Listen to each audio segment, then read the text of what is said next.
Hey friends, if you wish to fix the issue where arrow scrolling is not working, I will guide you through a trick. So, search for on-screen keyboard, okay, this one.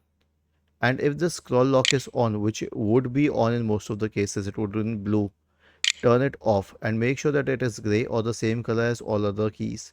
That is it. And another shortcut for this is Windows plus Control plus O. Now, I'll tell you what happened. Basically, there was a switch called scroll lock that has existed in keyboard so long, but now they removed it.